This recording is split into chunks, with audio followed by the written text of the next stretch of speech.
Section 16.2 on stewards, which is the same as 16.1 in Thomas's textbook. We're going to learn a different, brand new type of integral called line integral, which basically it should have been called curve integral, but it's known as line integral. This integral is the type of integral that its value depends on which curve you are on. So therefore, the integral that are performed over a curve, C. So it could be like in R2 or R3. Remember, double integrals were performed over a region. Triple integrals were performed over what? Volume. Line integrals performed over a curve. And this is the notation we use for line integral. The integral sign with what? A C at the bottom of the sign. And fxy ds.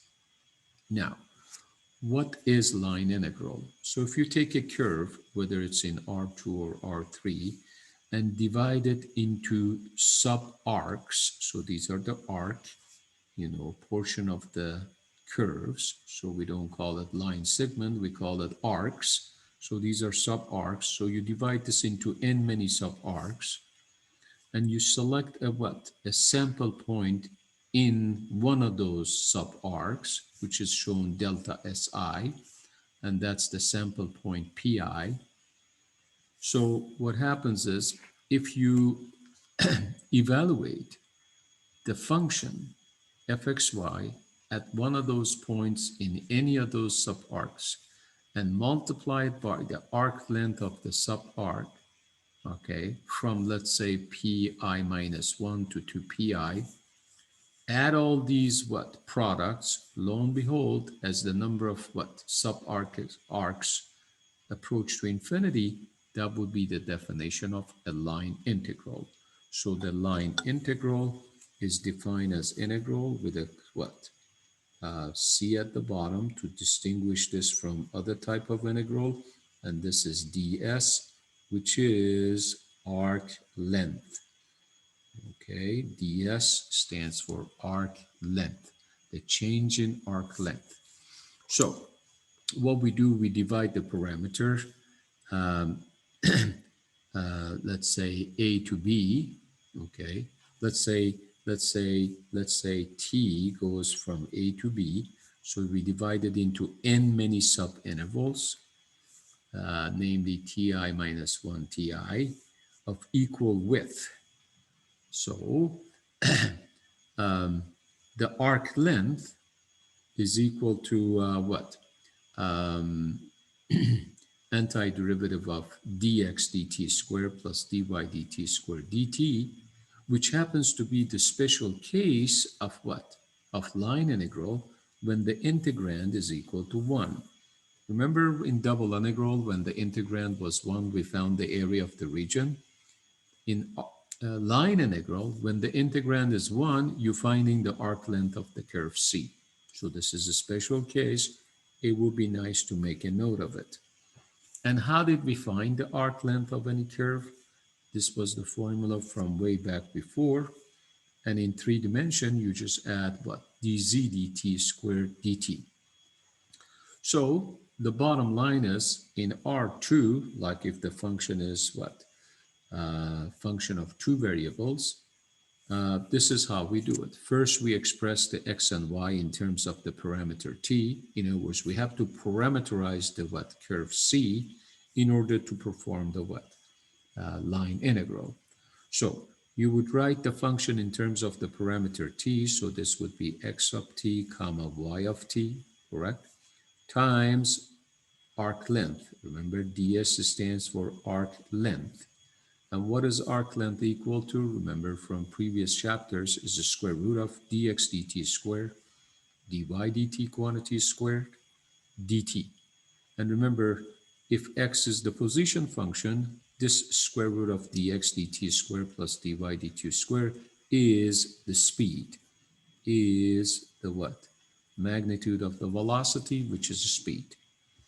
Geometric interpretation of this in R3 is like as if you are computing what? the area of one side of the fence or a curtain, where point P is a point on the fence and fxy is the height above the point. So this is one application, or I should say interpretation of what exactly this guy is finding. Remember, if this integrand is 1, you have a special case, so you're finding the arc length of curve C. However, if the function is positive, you know this function, you take in the line integral of it, it could be interpreted as an area of one side of the fence or a curtain, and basically that's one interpretation, but that's not the only one, of course. So because we have to parameterize curves, so it'd be nice to parameterize some of the well-known curves, such as line segment.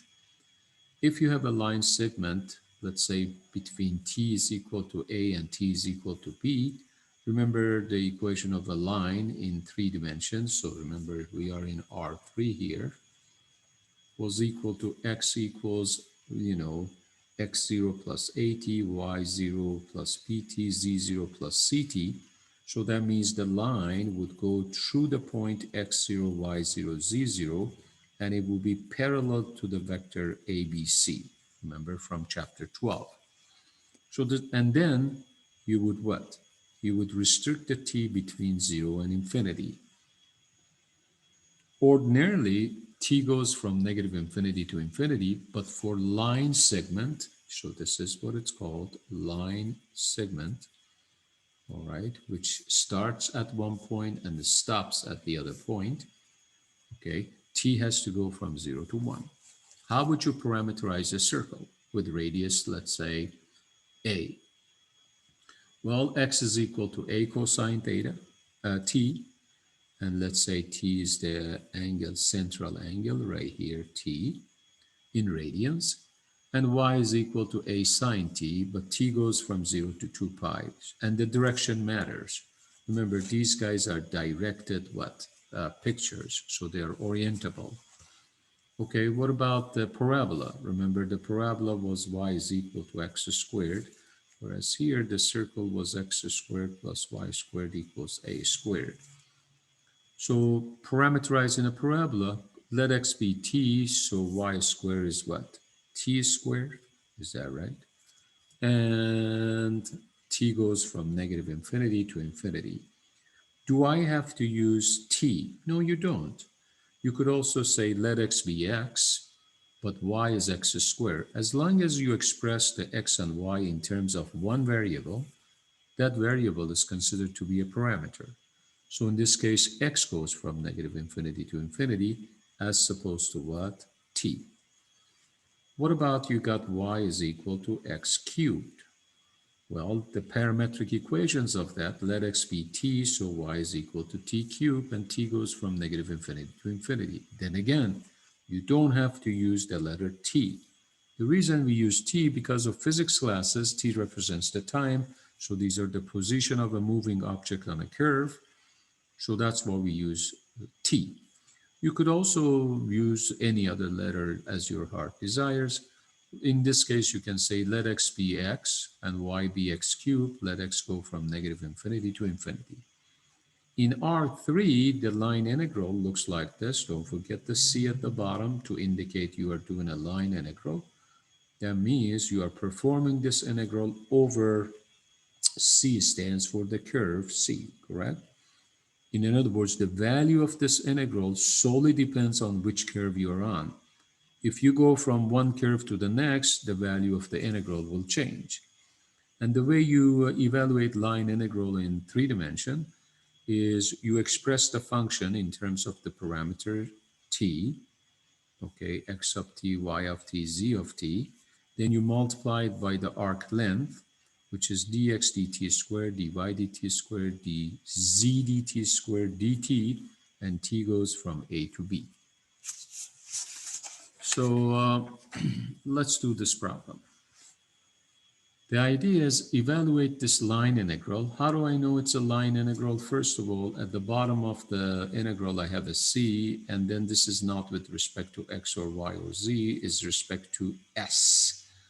and S is arc length. So this guy is arc length, arc length, all right? And C is the curve, correct? Okay, suppose you like to evaluate this on a line segment whose equation is parametric equation is x equals t, y equals 1 minus t, z is equal to 0, and of course t goes from 0 to 1. There goes the line segment. So you like to evaluate this integral, x plus y, over this curve, which is a line segment. So here's your curve, C. Of course, if you change the curve, then the answer is going to be different. So the answer to line integral solely depends on which path or which curve you're on. Okay, um, so if you just go line integral x plus y equals ds, replace the x with t, y with minus 1 minus t, because that's the parametric equation of a line segment. And then don't forget you have a square root of dx dt squared, dy dt squared, dz dt squared, which you can write it as x prime, y prime, z prime. So what happens is, right over here, you need to take the derivative of these guys. X prime is 1, y prime is negative 1, z prime is 0 with respect to t, square them, and take the square root. This is 1 squared, negative 1 squared, 0 squared. You get this, which is the square root of 2. Antiderivative of dt is t, 0 to 1, and you get a square root of 2. So the answer for this line integral happens to be what? The square root of 2. Does this answer stay the same for any other curves? No. The minute you change the curve from line segment to some other curves in 3D, then the answer will be completely different than the square root of 2. Be careful. These guys are called path-dependent integrals. In other words, the value of the line integral solely depends on which path are you performing this integral on. Sometimes you may have piecewise defined curve. In other words, you have a bunch of continuous curves, but they are piecewise defined. The entire curve is piecewise defined, but each piece is what? The entire curve is not continuous. You see it like, for instance, right here and here and here, I have sharp turns. But the overall curve is called piecewise defined curves, which is what? Piecewise continuous. In that case, the line integral, C, you have to break it down into line integral of C1, C2, C3, C4, C5, and onwards. You cannot do these kind of problems in one shot. Case in point, the idea is evaluate this line integral of x plus the square root of y ds, but here is the curves. You got two curves. One is C1, which is y is equal to x squared. The other one is C2, which is y is equal to x. So because this falls into piecewise defined curves, so I cannot do this line integral in one shot. So I have to divide it into what? Two separate line integrals. First, I have to perform the integral over C1. Then I have to perform it over C2. Then on top of it, I have to keep track of the what? Orientation or the direction of these curves, which super important factor in computing the line integrals. That is the direction of the path. So before you evaluate the what? Line integral, you have to parameterize these curves. Okay. Parametric equation of y is equal to x squared, x is t, y is equal to t squared, so x prime is 1, y prime is 2t. Parametric equation of C2 is what? X equals t, y is equal to t, because y is equal to x. The derivative of these guys is x prime is 1, y prime is 1. So now you have to follow the integral. X plus square root of y, that's like what? T plus square root of t squared, which is t, times ds, which is the square root of dx dt squared plus dt d squared, which is 1 squared plus 2 t squared, and t goes from 0 to 1. Why is it going from 0 to 1? Because x is equal to t, and x goes from 0 to 1 as you follow the direction of c1. So that takes care of the first line integral. Second line integral is x plus the square root of y. X is t, but y is t2. So a square root of t plus the square root of t times the square root of their derivatives, which is 1 squared plus 1 squared dt. But check this out. T goes from 1 to 0. 1 to 0. Make a note. Make a note. T goes from 1 to 0. Why? Because t is what? The same as x, and x goes from 1 to 0, not the other way around. So can you see the direction matters, because the way you adjust the limits matters as well. So if you evaluate these super easy integrals, you would get 5 square root of 5 plus 7 square root of 2 minus 1 divided by 6. So please do not change these guys into decimals. So one of the applications of line integral is finding the center of mass of a thin wire. Okay. So in this problem, the question is, a thin wire is bent into a shape of a semicircle, and the equation is x squared plus y squared is equal to 4. And x is positive, so that means you are only interested in the right half of the circle. If the linear density is constant k, so that means the density is what now? Is equal to constant. Okay. Find the mass and the center of mass of the wire. So this is the wire. Do you see it? Is that right? So first thing first, you need to parameterize the equation of a circle. X squared plus y squared equals 4. Remember, x is equal to 2 cosine t, y is equal to 2 sine t. You know why, don't you? So if this is, let's say, the circle, right? Here is the central angle t. Here is the point on the circumference. Here is x, here's y, here's r. So can you tell x is equal to r cosine theta, y is equal to r sine theta, where in my case, what? Radius was 2, and I decided to call theta t.